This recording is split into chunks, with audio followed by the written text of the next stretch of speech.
Hello everybody. If you are watching this video, it means that you have heard about the Arab-Israeli conflict in the Middle East. This video will discuss the problem of the refugees.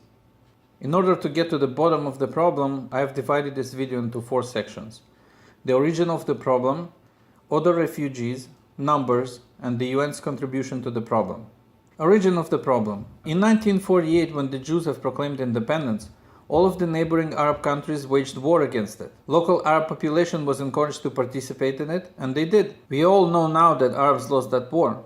As a result of that war, many of them were displaced. A personal note, waging a war on a country that was recognized in the international law is illegal. Members of UN have attacked Israel. The whole world stood by and waited for the Jews to disappear. Other countries were forbidden from assisting the Jews or to even sell them weapons. There are different reasons for the displacement of the Arabs.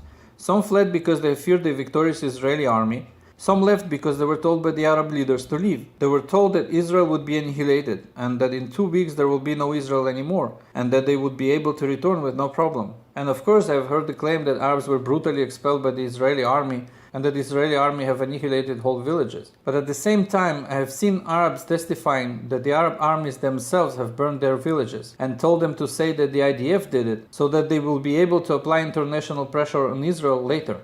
And yet again, I would like to remind you that I do not discuss politics or conspiracy theories in my videos, only facts.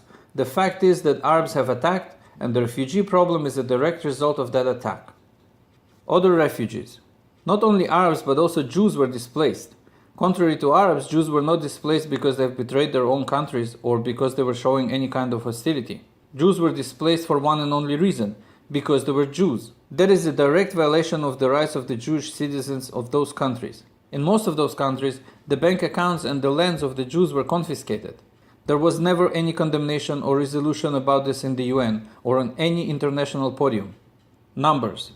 The highest estimated number of the displaced Arabs that I have ever heard was 750,000. The one of the Jews was 950,000.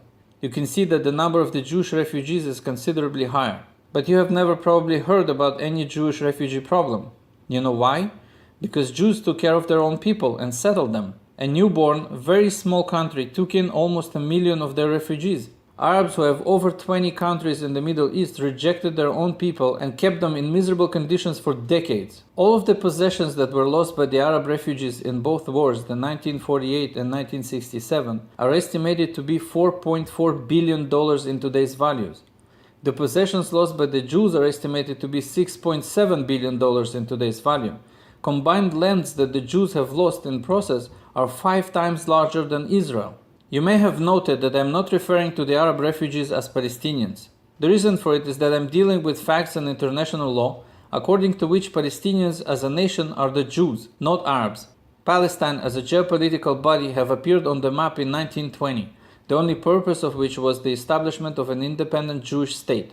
Article 7 of the Palestinian Mandate clearly states that intent. Mandate was and still is a part of international law, and now it is a part of Israeli law as well. And finally, the UN's contribution to the problem. As I have explained in my previous video, UN's voting system is being abused by Arab and Muslim countries. Since those countries tried to forcefully remove Israel from the map and failed, they have adopted a new tactic. You see, when people hear Palestine and Palestinians, they assume that Palestinians belong in Palestine. For that reason, Arabs have decided to assume the Palestinian identity and call themselves Palestinians. And it happened not so long ago, in the 60s. Also, they wanted to create some kind of a tool to be able to apply continuous pressure on Israel. And sadly, that tool is innocent Arab people in form of refugees. There is a definition to what a refugee is. According to UN's refugee agency, a refugee is a person that was displaced during his life. But Arabs needed an everlasting problem, so a new refugee agency with different goals and principles was established. The UNRWA, United Nations Relief and Works Agency for Palestine Refugees in the Near East.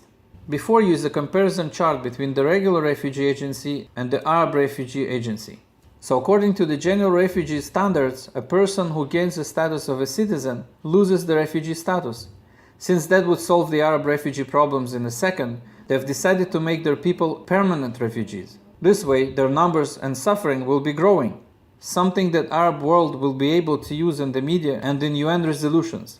According to general rule, in order for a person to become a refugee, something has to happen to that person during his lifetime. But according to the Arab Agency, nothing has to happen to the person. He can simply inherit the refugee status from his parents. That was another thing that was designed to make the refugee numbers grow.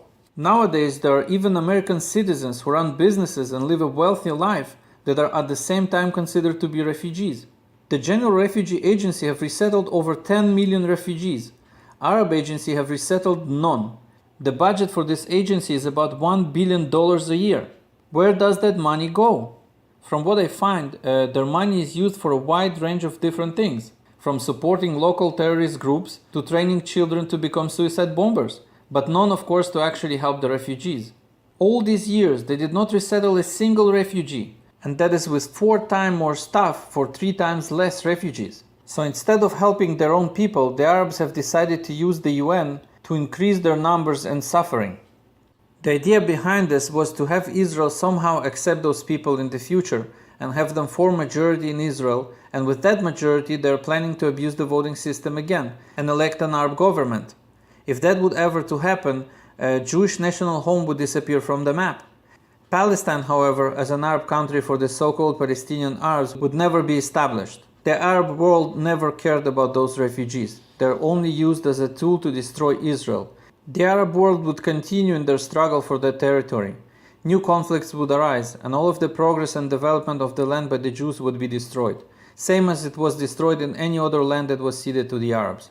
Are we that blind that we cannot see what's going on? Thank you for watching.